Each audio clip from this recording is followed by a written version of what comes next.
이렇게 교회 예배드리에 나오신 우리 성도님들을 주님의 이름으로 환영하고 축복합니다. 하나님의 은혜가 함께하실 줄 믿습니다. 어떤 한 진주 장사가 바닷가 마을을 이렇게 지나가고 있었습니다.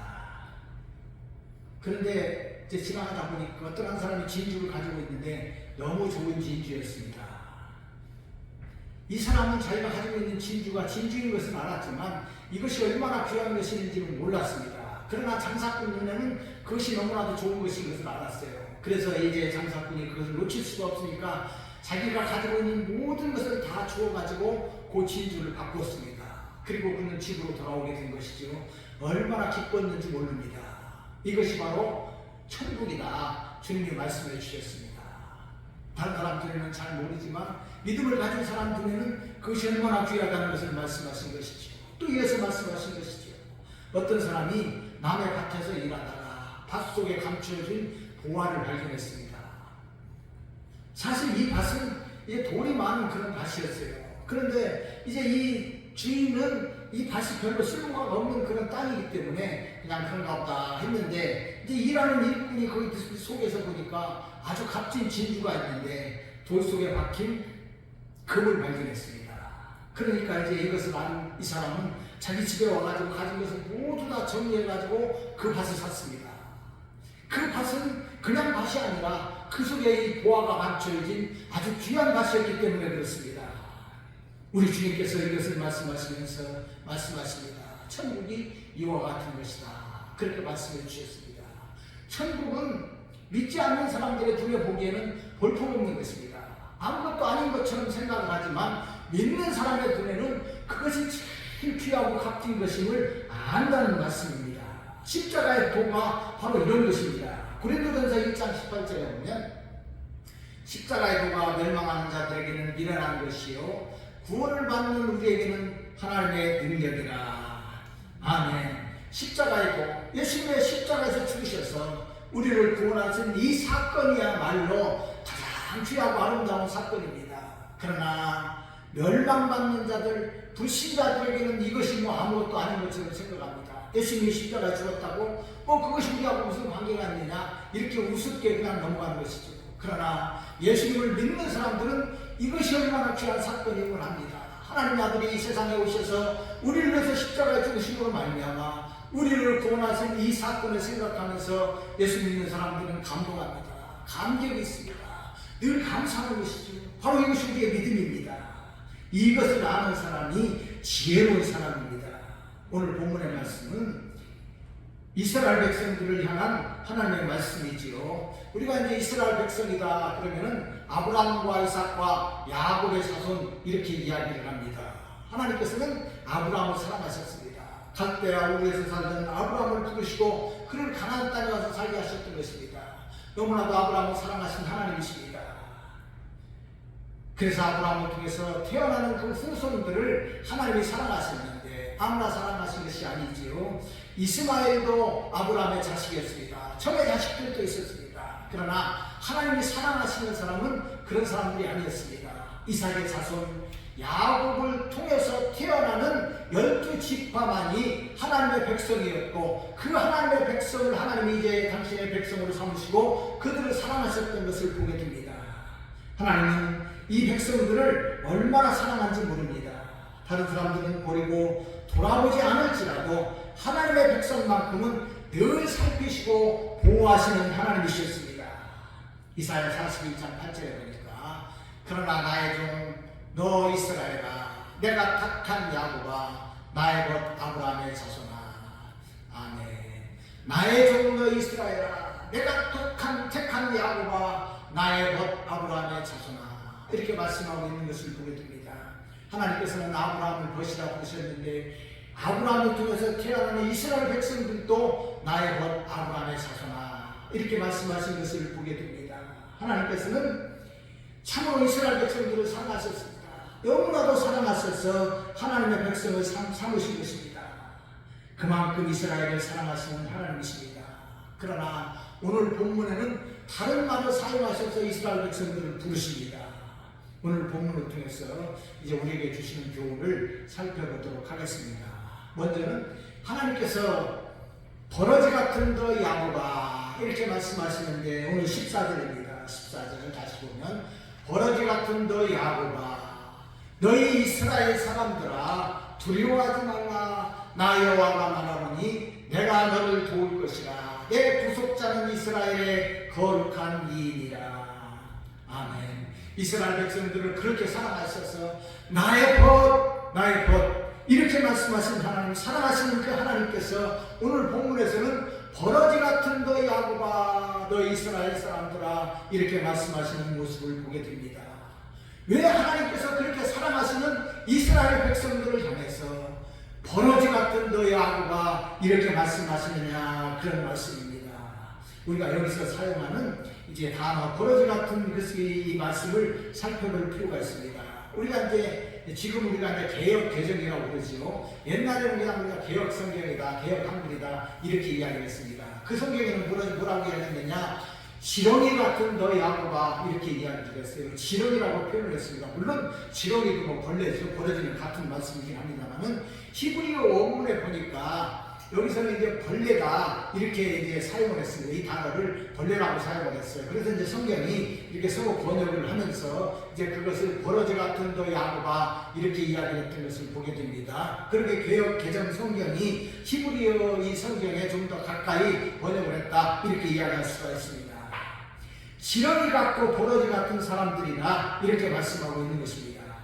본문이 왜 버러지 같은 너 야곱아, 이스라엘 사람들아 말씀하시는가? 이제 그것은 무엇인가를 우리가 살펴볼 필요가 있습니다. 본문이 이렇게 표현하는 것은 유다 사람들이 바벨론에 이제 사로잡혀 가게 되면 이런 삶을 살 것이라는 것을 말씀해 주고 있습니다. 우리가 이제 구약성경에 보면은 솔로몬 이후에 이제 이스라엘이 남유다와 북이스라엘로 나눠지게 됩니다. 남유다는 그래도 하나님의 말씀대로 이렇게 잘 사는 그런 백성들이었습니다. 물론 뭐 하나님을 떠나고 그래도 많이 있었지만 비교적 하나님의 말씀대로 순종을 했고 다윗의 혈통을 이어받은 그런 백성들이었습니다. 그런가 하면 북이스라엘은 첫 번째 왕이었던 여로보암부터 하나님의 말씀에 순종하지 않았습니다. 돌아오라 돌아오라, 하나님 말씀에 순종하라 선지자들을 보내서 외쳤지만 그들은 하나님 앞에 돌아올 줄 몰랐기 때문에 이제 BC 722년에 아수르에 의해서 완전히 멸망당했습니다. 아수르 왕이 어떤 정책을 썼느냐, 이제 그 이스라엘 땅에 살던 사람들을 다 다른 나라에 옮겨버렸습니다. 그래서 흩어져 살게 한 것이죠. 그리고 다른 나라에 있는 사람들을 데리고 와서 이제 이스라엘 땅에 살도록 했습니다. 그들이 섞여 살았습니다. 섞여 살다가 보니까 그저 이방인들과도 결혼을 하고 이래서 이스라엘 백성이라고 하는 정체성을 상실해버렸습니다. 그렇게 유다 백성들은 이스라엘 백성들을 더 이상 이스라엘 사람으로 인정을 하지 않았습니다. 왜 그렇습니까? 잡족이 되어가지고 이스라엘 백성들의 정체성을 상실해버렸기 때문에 그렇습니다. 이런 모습을 본 남유다 사람들이라면 끝까지 하나님의 말씀에 순종하고 하나님만을 경외하면서 살아야 되는데 그들마저도 하나님 앞에 순종하지 못했습니다. 우상을 숭배하고 하나님을 제대로 섬기지 못했던 이 남유다마저도 하나님께서 그들을 징계하셨습니다. 그래서 바벨론을 통해서 이 남유다를 멸망시켰던 것을 보게 됩니다. 이 남유다의 마지막 왕은 시드기야죠. 시드기야 왕입니다. 시드기야 왕 9년에 바벨론의 이 강력한 군대가 이스라엘을 쳐들어왔습니다. 남유다를 쳐들어왔지요. 그리고 이제 이 다 멸망시키고 마지막으로 예루살렘을 이제 멸망시키기 위해서 둘러쌌습니다. 시드기야 왕은 철저하게 문을 걸어 잠궜습니다. 난공불락의 요새 예루살렘 성은 우리가 가보면은 산 꼭대기에 세워진 성입니다. 그래서 지키기만 하면은 뭐 쉽게 쳐들어오지 못해요. 그러나 그것도 한계가 있지요. 이제 바벨론 군사들이 예루살렘 성 주변에다가 토성을 쌓습니다. 높은 데니까 토성을 쌓는 데 시간이 많이 걸렸던 것 같아요. 그리고 1년 6개월이 지났습니다. 도저히 이게 할 수 없는 상태가 되고 바벨론 군대가 이제 성을 넘어서 이스라엘 이 예루살렘에 진격했습니다. 시드기야는 더 이상 견딜 수 없으니까 샘문으로 이렇게 도망을 갔습니다. 샘문으로 빠져서 도망갔는데 그것이 얼마나 갔겠습니까? 얼마 가지 않아서 바벨론 군대에 의해서 사로잡혔습니다. 그리고 이제 묶여가지고 바벨론 왕에게 끌려갔습니다. 뭐 성경에 나오는 이야기지요. 바벨론 왕이 이제 그를 신문합니다. 그리고 그가 보는 앞에서 그의 아들들을 다 죽였습니다. 왕자들을 다 죽였습니다. 그뿐만 아니라 귀족들도 죽였습니다. 죽이고 나서 바벨론 왕이 이 시드기야 왕의 두 눈을 뽑아버렸습니다. 참 비참하지요. 비참한 인생이 되었습니다. 그리고 그를 쇠사슬로 묶어가지고 이제 바벨론을 끌고 간 것을 성경이 우리들에게 말씀해 주고 있습니다. 왕이 이런 비참한 지경이 되었는데 바벨론에 끌려간 다른 백성들도 얼마나 어려운 삶이 되었겠습니까? 물론 모든 백성들은 다 눈을 뽑고 그렇게 하진 않았지요. 그럼에도 불구하고 그들은 잡혀온 사람들로서 이제 힘든 삶을 살 수밖에 없었던 것입니다. 사실 고대 사회에서 한 나라가 다른 나라에 의해서 점령당하면 패전국의 백성들은 다 포로가 됩니다. 포로가 되지요. 그래서 이제 종이 되는 거예요. 이 이긴 사람들, 승리한 사람들의 종이 되어가지고 그저 때리면 매를 맞는 것입니다. 그저 죽이면 아프다 소리도 못하고 그냥 죽는 거예요. 팔리면 팔아버리면 팔리는 것입니다. 이것이 바로 포로들의 삶입니다. 이스라엘 백성들이 그런 삶이 되었다, 그런 말씀입니다. 하나님께서 사랑하는 이스라엘 백성들을 향해서 버러지 같은 너 야곱아, 너희 이스라엘 사람들아, 이렇게 말씀하시는 것은 그들의 삶이 바로 그런 삶이었기 때문에 하나님께서 그들을 향해서 말씀하시는 것입니다. 그러나 이 말씀은 그들을 이렇게 무시하는 말씀이라기보다는 그렇게 형편없는 너희들이지만 내가 너희들을 구속해서 불렀다, 그런 의미로 말씀을 하고 있는 것을 보게 됩니다. 바벨론에서 이런 비참한 삶을 살았던 말씀이지요. 우리가 이제 다니엘을 해봅니다. 다니엘은 총리를 지냈습니다. 그런데 다니엘을 가르쳐서 뭐라고 이야기하느냐? 처음에는 사로잡혀온 자손 중 다니엘, 이렇게 이야기합니다. 그리고 나중에 이제 보면은 다니엘을 참수합니다. 참수해서 이제 사자굴에 넣을 때 그 사람들이 뭐라고 이야기하는 줄 압니까? 잡혀온 자손 중에 다니엘이, 이렇게 이야기하는 모습을 보게 됩니다. 철저히 무시하는 거예요. 다니엘이 총리를 지냈음에도 불구하고 그 바벨론 사람들은 이 잡혀온 사람이라고 다니엘까지 무시했습니다. 그렇다면 다른 백성들은 삶이 어떻게 했습니까? 그들이 애굽에 살 때도 똑같은 삶을 살았습니다. 우리가 출애굽기에 보면 이제 그런 말씀이 나오지요. 이 사로잡혀간 이 민족들 똑같이 애굽에 살 때도 똑같은 일을 당했습니다. 종으로 삶을 살았지요. 그렇기 때문에 그들이 이제 이스라엘 백성들이 애굽 사람들의 농사를 대신 다 지어줬습니다. 종으로 지어준 것입니다. 그리고 끌려가서 성을 쌓는데 동원이 되어가지고 비참한 삶을 살았습니다. 이것이 바로 그들의 삶이었던 것입니다. 그렇기 때문에 하나님께서는 그들을 향해서 버러지 같은 너 야곱아, 너희 이스라엘 사람들아, 이렇게 하나님 말씀하시고 있는 것을 보게 됩니다. 이것은 오늘날도 마찬가지입니다. 사람들은 다 사실 다 이런 삶을 삽니다. 불신자들은 하나님을 모르고 하나님의 은혜 없이 살기 때문에 죄의 권세자 사단 마귀의 종으로 삽니다. 사람들은 잘 모르지요. 그러나 우리는 압니다. 욕심에 쫓아서, 죄의 욕심에 끌려서 탐욕으로 사는 사람들이 많습니다. 그 탐욕이 끝이 없는데 계속해서 그 욕심을 따라서 사는 것을 보게 됩니다. 그 끝이 어딘지, 그 끝에는 무엇이 기다리고 있는지도 모르고 탐욕을 이렇게 타다가 파멸의 인생을 사는 사람들이 많은 것을 보게 됩니다. 쾌락도 그렇습니다. 이것이 무엇인지 모르고 쾌락을 쫓아갑니다. 한없이 쫓아가지요. 그러다가 멸망의 길로 걸어갑니다. 어떤 사람은 요즘은 마약에 끌려서 사는 사람들도 너무나도 많습니다. 마약의 유혹에 끌려서 그것을 쫓아가다가 많이 패망하는 사람들이 많습니다. 연예인 중에서도 쾌락을 쫓고 마약을 쫓다가 이제 잘못되는 사람들을 우리가 많이 있는 것을 보게 됩니다. 이것이 무엇입니까? 결국 그들은 사단의 종이 되었음에도 불구하고 그것이 무엇인지 모르고 사는 것입니다. 그것이 전부인 것으로 알고 따라가는 것입니다. 귀신에 들린 사람은 귀신이 하라는 대로 합니다. 다른 사람에게 욕하라 그러면 욕하는 것이죠. 그리고 다른 사람을 죽이라 그러면 죽입니다. 아무것도 모릅니다. 그저 여자분이 이제 이 귀신에 들려가지고 귀신이 시키는 대로 하는 것이죠. 옷을 다 벗어버립니다. 시원하게 하나도 안 거치지 않고 길에 뛰어나가는 거예요. 그리고 길에서 교통정리한다고 서 있습니다. 이것이 무엇입니까? 다른 사람들은 이 사람의 행위가 얼마나 잘못된 것인지 알지만 사단에 완전히 사로잡히면은 부끄러움도 모르고 이런 삶을 산다고 말입니다. 경중이 다를 뿐이지 예수 믿지 않고 아무것도 모르고 사단 마귀에 잡혀 사는 사람들은 똑같은 인생을 사는 것 뿐입니다. 바로 벌레 같은 사람들입니다. 그런데 돌이켜보면 우리들도 별로 다른 사람이 아니고 우리도 그런 삶을 살았던 것을 우리가 돌이켜봅니다. 우리가 예수님을 알지 못하고 삶을 살았을 때 삶이 바로 이런 삶입니다. 부끄러운 줄 모르고 술에 취하고 세상에 취해서 살던 우리들입니다. 그저 세상이 재밌습니다.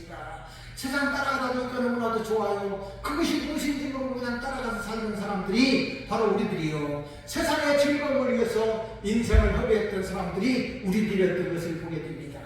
참으로 부끄러운 삶이었습니다. 마른 뼈와 같은 인생이요, 더러운 돼지와 같은 인생이요, 벌레 같은 사람들이었습니다. 이런 우리들을 불러주신 것은 하나님이었습니다. 하나님의 은혜입니다. 우리들도 하나님께서 우리를 불러주시지 않았다면 이런 삶을 살 수밖에 없었던 것입니다. 바울도 역시 마찬가지입니다. 바울도 예수 믿기 전에는 그런 사람이었습니다. 자기가 대단한 삶을 사는 줄 알고 자기 인생이 최고인 줄 알고 자부심을 가지고 살았습니다. 그러나 예수님을 믿고 보니까 그 인생이 얼마나 부끄러운 인생이요, 바보 같은 인생이었던 것을 깨닫게 되었던 것입니다. 그러게 바울도 고백을 합니다. 고린도전서 15장 8절에 보니까 나중에 만삭되지 못하여 남자 같은 내게도 보이셨느니라. 예수님을 만나고 보니까 자신이 얼마나 부끄러운 인생인 것을 알았습니다. 자기는 학문도 높고 로마의 시민권도 가진 지배계층이니까 모든 것이 그냥 잘하는 줄 알고 잘 되는 줄 알고 살았습니다. 예수님을 만나고 보니까 그의 인생은 칠삭도미와 같은 인생이었습니다. 부끄러운 인생이었던 것입니다. 그러게 그가 고백하기를 나중에 만삭되지 못하여 남자 같은 내게도 예수님께서 보여주셨다, 이렇게 말씀하고 있는 것을 보게 됩니다. 그러기에 그가 주님의 종으로 삶을 살았지만 부족한 인생이었다는 것을 고백하게 되는데, 고린도전서 15장 9절에 보니까 나는 사도 중에 가장 작은 자라, 나는 하나님의 교회를 박해하였으므로 사도라 칭함 받기를 감당하지 못할 자니라. 아멘. 사실 바울은 주님의 사도로서 많은 사명을 감당했습니다. 죽기까지 충성을 다했습니다. 여러 번 죽을 고비를 넘겼다. 사라시대 하나 강한 매를 여러 번 맞았다. 바울이 고백하고 있는 것을 보게 됩니다. 결혼도 안 하고 그저 주님을 위해서 평생을 바친 사람입니다. 그럼에도 불구하고 바울 사도가 자신을 돌아보면서 나는 사도 중에 가장 작은 자라, 나는 하나님의 교회를 박해하였으므로 사도라 칭함 받기를 감당하지 못할 자라, 이렇게 말씀하고 있는 것을 보게 됩니다. 그가 예수 믿고 이제는 우리 주님을 위해서 모든 것을 다 바쳐서 사명을 감당했지만, 그러나 이전 모습을 바라보면서 예수 믿기 전의 모습을 바라보면서 나는 참으로 벌레 같은 사람이요, 나는 칠삭도미와 같은 사람으로 그런 삶을 살았기 때문에 지금 내가 이런 일을 감당한다 할지라도 나는 하나님 앞에 자랑할 것이 없는 사람이다, 이렇게 이야기하는 것을 보게 됩니다. 그렇습니다. 이것이 바로 믿는 자들의 자세입니다.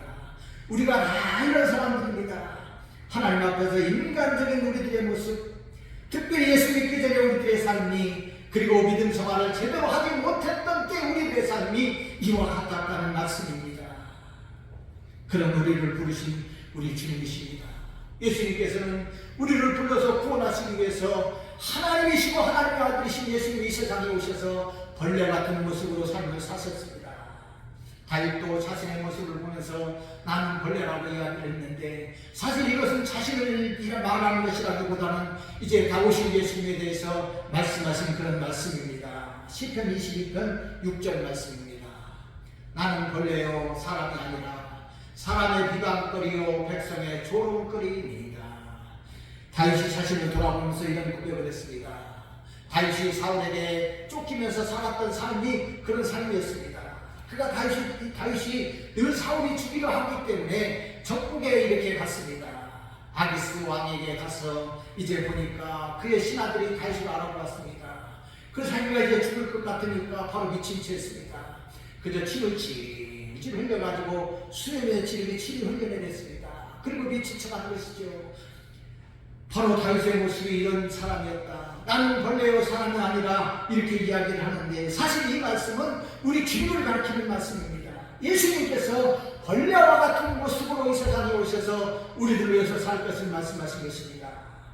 시편 22편 7절 8절 말씀에 보니까 나를 보는 자는 다 나를 비웃으며 입술을 삐죽거리고 머리를 흔들며 말하되 그가 여호와께 의탁하니 구원하실 걸 그가 기뻐하시니 건지실 걸 하나이다.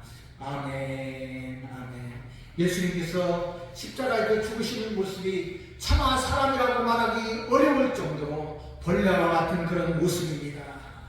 빌라도 법정에서 채찍에 맞으신 우리 주님은 피를 많이 흘리셨습니다. 머리에는 가시관을 쓰셨습니다. 그 모습을 가지고 십자가를 지고 골고다 언덕으로 올라갔습니다. 쓰러지고 또 쓰러지는 주님의 모습은 형편없습니다. 사람의 모습이라고 판단할 수가 없는 벌레의 모습 그대로였습니다. 그리고 골고다 언덕으로 가셔서 십자가에 달리셨습니다. 두 손에 못이 박히셨습니다. 상처를 통해서 온 몸에 피가 흐릅니다. 이때 예수님의 모습은 벌거벗은 모습입니다. 우리가 예수님의 십자가 달린 모습을 보면 예수님이 하체를 가려놨습니다. 그런데 성경을 보면 하체도 가리지 않았습니다. 예수님께서는 이제 속에 속옷을 입으셨습니다. 통으로 짠 속옷을 입으시고 겉옷을 입으셨어요. 요한복음에 보니까 로마 군병들이 예수님의 겉옷을 나누었고 속옷도 가져갔다. 이렇게 말씀을 하고 있습니다. 이스라엘은 더운 나라죠. 우리처럼 옷을 여러 개 입을 필요도 없습니다. 그리고 그 시절에는 팬티가 따로 있고 메리아스가 따로 있는 것이 아닙니다. 그냥 통으로 짠 속옷을 입는 거예요. 그리고 그 위에다 겉옷을 입었어요. 그리고 허리띠를 매면 그만입니다. 그 예수님이 그 겉옷을 로마 병정이 가져갔고 속옷도 가져갔기 때문에 예수님은 벌거벗은 채로 십자가에 달리신 거예요. 그 모습을 보고 이제 유대인들과 대제사장들과 그런 사람들이 예수님을 비웃습니다. 침을 냈습니다. 그리고 욕을 하고 예수님 네가 하나님 아들이 십자가 내려와라 이렇게 조롱했던 모습을 보게 됩니다. 이때 예수님의 모습은 벌레 같은 모습입니다. 사람의 모습이겠습니까? 하나님의 아들이시고 하나님이신 예수님께서 왜 이렇게 벌레와 같은 모습이 되었습니까? 바로 우리들 때문에 그렇습니다. 벌레 같은 우리들을 구원하시기 위해서 예수님께서 벌레 같은 모습이 되셔서 우리들을 위해서 부끄러움을 감당하셨던 것을 보게 됩니다. 우리가 이런 모습의 삶을 살았기 때문에 그렇습니다. 죄를 짓고 죄와 더불어 살면서도 부끄러울 줄 몰랐던 우리들 때문입니다. 저도 돌이켜보면 참으로 부끄럽습니다. 예수를 믿기 전에도 그랬지만 예수를 믿노라고 하면서도 신앙생활을 제대로 하지 못했던 그때의 삶이 저도 벌레와 같은 삶이었던 것을 고백하게 됩니다. 참으로 왜 이렇게 살았는지 모르겠습니다. 하나님을 잘 몰랐고 하나님의 뜻을 몰랐기 때문에 참으로 이런 더러운 벌레와 같은 삶을 살았습니다. 예수님을 잘 믿고 이제 예수님을 만나고 보니까 그때의 삶이 얼마나 부끄러웠는지 참으로 하나님 앞에 기도할 때마다 하나님 저는 죄인입니다. 하나님 저는 죄인입니다. 이렇게 하나님 앞에 고백할 수밖에 없는 그런 모습입니다. 이런 우리들을 위해서 예수님께서 십자가에 죽으심으로 말미암아 이제 우리를 구원하셨고 하나님의 자녀가 되게 하신 것입니다. 전적인 하나님의 은혜요 무한하신 하나님의 사랑입니다. 이제 하나님은 그런 우리들 벌레 같은 우리들을 도우십니다. 우리와 함께 하십니다. 하나님 말씀하십니다. 벌레 같은 너희들이지만 이제는 두려워하지 말라. 내가 너와 함께 한다 말씀하십니다. 14절 말씀 다시 보겠습니다. 버러지 같은 너희 양과 너희 이스라엘 사람들아 두려워하지 말라. 나 여호와가 말하노니 내가 너를 도울 것이라. 내 구속자는 이스라엘의 거룩한 이인이라. 아멘. 버러지 같은 우리들을 사랑하셔서 구원해 주시는 하나님이십니다. 그 하나님께서 우리들을 도울 것이니 너는 두려워하지 말라 말씀하고 있습니다. 왜냐하면 우리를 구원하신 하나님은 이스라엘의 거룩하신 분이시기 때문에 그렇습니다. 거룩하신 하나님이십니다. 하나님은 거룩하고 진실한 분이시기 때문에 하나님 말씀하신 그대로 이루시고 말씀하신 그대로 우리를 사랑하시는 우리 하나님이십니다. 그 하나님께서 우리와 함께 하십니다. 이사야 41장 13절 말씀에 이는 나 여호와 너의 하나님이 내 오른손을 붙들고 내게 이르기를 두려워하지 말라. 내가 너를 도우리라 할 것이라. 아멘. 나 여호와 너의 하나님이 내 오른손을 붙들고 붙들고 내게 이르기를 두려워하지 말라 내가 너를 도울 것이다 말씀하고 계십니다. 하나님은 그 강한 손 능력의 손으로 우리 원수를 붙들고 놓지 않고 계십니다. 그래서 우리를 보호하시고 계시는 우리 하나님이십니다. 어린아이를 데리고 다니는 부모와 같이 그 손을 붙들어서 넘어지지 않게 하시고 실족하지 않게 하시는 하나님이십니다. 잘못되지 않게 하십니다. 그 하나님께서 이제 내가 너를 도울 것이니 두려워하지 말라 하십니다. 성도들의 은혜가 여기 있습니다. 우리들도 인생을 살다 보면 힘든 날들도 있습니다. 저도 어렸을 때 이렇게 큰 저수지 옆에를 지나갑니다. 거기에 길이 있습니다. 그러면은 이제 좀 뭐 낮에는 괜찮은데 밤에 가다 보면 꼭 끌어당기는 것 같아요. 뭐 귀신이 끌어다닌다고 옛날에 그래가지고 참 무섭습니다. 그런가 하면은 바닷가를 거니는 것이라면 더더욱 그럴 것입니다. 혼자서 그 깜깜한 밤에 이런 길을 걷는다면 참으로 두려움이 ом수되어 것입니다. 우리 인생에서도 이런 날도 있다고 말입니다. 이제 우리도 지나면서 생각해보면 그런 날들이 참 많이 있었던 때도 있었습니다. 그럴 때에도 하나님 우리와 함께 하신다고 하나님 말씀하고 있습니다. 우리는 혼자가 아닙니다. 우리 주님이 계시고 능력이 하나님이 계십니다. 그러기에 우리는 하나님을 믿기 때문에 확실한 믿음이 있는 것입니다. 이 믿음 가운데 살아갈 때에 하나님이 함께 하십니다. 그러기 위해서 우리는 우리 주님과 함께 하면서 주님으로 즐거워하고 하나님으로 자랑해야 됩니다. 우리 하나님 우리와 함께 하시기 때문에 그렇습니다. 그러므로 우리는 두려워할 필요도 없습니다. 늘 감사하면서 사는 것이죠. 주님을 믿고 우리 인생의 모든 문제도 주님 앞에 맡기면서 감사하고 하나님으로 인해서 자랑하는 것입니다. 16절 말씀입니다. 16절 내가 그들을 까부는 즉 바람이 그들을 날리겠고 회오리 바람이 그들을 흩어버릴 것이로되 너는 여호와로 말미암아 즐거워하겠고 이스라엘 거룩한 이로 말미암아 자랑하리라. 아멘. 하나님은 우리들에게 세상을 심판하는 권세를 주셨습니다. 복음으로 인해서 그렇게 하는 것입니다. 세상 사람들은 권세를 가지고 있을 때, 권력을 쥐고 있을 때 겁도 없이 이야기합니다. 하나님도 무시합니다. 예수 믿는 사람들도 무시합니다. 그러나 그들은 하나님의 말씀으로 인해서 심판을 받을 것입니다. 마지막 날에 그들의 인생의 마지막 날에 심판을 받게 되는 것은 물론이고 세상 가운데서도 하나님의 능력의 역사를 경험하게 되는 것입니다. 복음의 능력은 심판을 알게 합니다. 믿는 사람은 구원을 받고 믿지 않는 사람들은 심판을 당하게 되는 것입니다. 그러니 예수 믿고 구원받은 성도는 두려워할 필요가 없습니다. 성도는 우리 주님으로 인해서 즐거워하는 것입니다. 너는 여호와로 말미암아 즐거워하겠고 예수 믿는 우리는 우리 하나님으로 말미암아 예수님으로 말미암아 즐거운 삶을 살게 됩니다. 우리 주님으로 함께 하시고 우리와 동행하시기 때문에 우리는 그 주님을 우리 마음 가운데 모시고 살아가면 기쁨이 넘칩니다. 뿐만 아니라 감사가 넘칩니다. 함께 하시기 때문에 그렇습니다. 능력의 하나님, 권능의 하나님, 천지와 만물을 창조하시는 그 하나님께서 우리와 함께 하시는데 어찌 우리가 즐겁지 않을 수가 있겠습니까? 그러므로 우리는 즐겁고 감사의 삶을 살아가는 것입니다.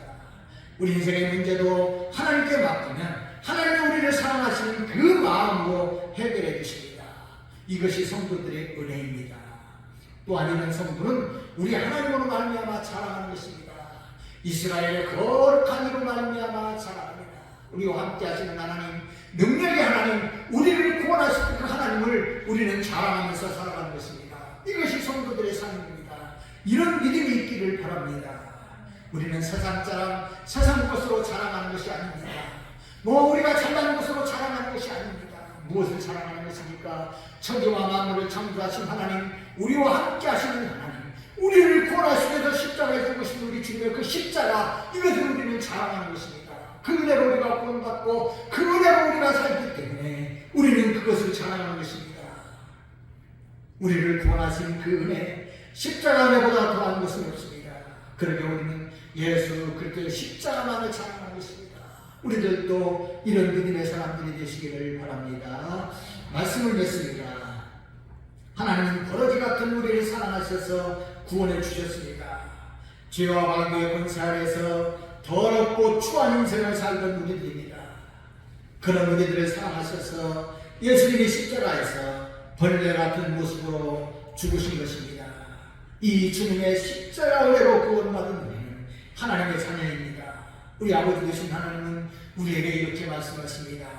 이사야 41장 10절 말씀 같이 읽겠습니다. 10절 말씀이다. 10절 말씀 41장 10절 시작. 두려워하지 말라. 내가 너와 함께하리라. 놀라지 말라. 너는 내 하나님이 되느니라. 내가 너를 굳세게 하리라. 참으로 너를 도와주리라. 참으로 나의 의로운 오른손으로 너를 붙들리라. 아멘. 우리 하나님께서 우리와 함께 하십니다. 우리 하나님께서 이제 우리 하나님이 되셔서 우리를 굳세게 하고 우리를 도우시고 의로운 오른손으로 붙들어 주십니다.